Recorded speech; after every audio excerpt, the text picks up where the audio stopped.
আমি এখন আছি সাঁইথিয়াতে নন্দিকেশ্বরী মাতার মন্দিরে। এটা একটা সতীপীঠ। দেখো কি সুন্দর জায়গাটা, কত শান্তশিষ্ট পরিবেশ। বলা হয় মায়ের কণ্ঠহার এখানে পড়েছিল। চলো ভেতরটা দেখা যাক।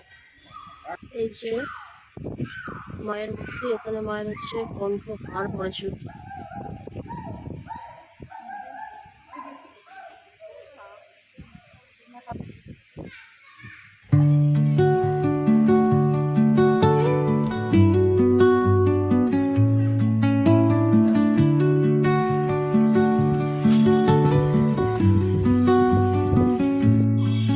এই হলো বজরংবলীর মন্দির।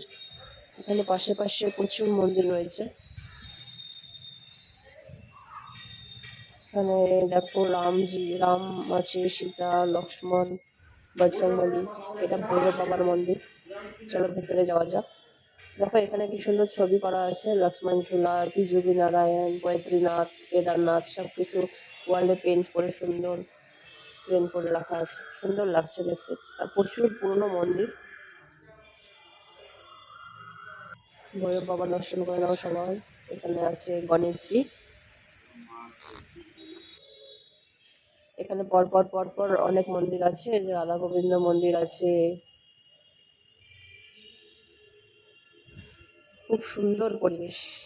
এখানে লক্ষ্মী নারায়ণ মন্দির আছে। এখানে গণেশজি, লক্ষ্মী মাতা আছে।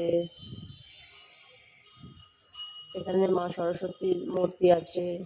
এখানে আর একটা শিব মন্দির আছে।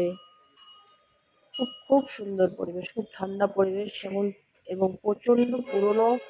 অনেক দিনের মানে মানে সতীপীঠ, বুঝতেই পারছো কতটা পুরনো হবে। খুব দারুণ সুন্দর। এখানেও একটা শিব মূর্তি আছে, শিবলিঙ্গ।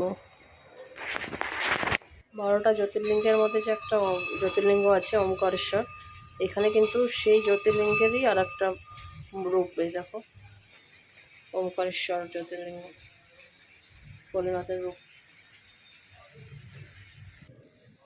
এখানে শিব মূর্তি আছে, মা সতীকে নিয়ে যেই আদলটা আমরা দেখতে পাই সেই মূর্তি করা এখানে।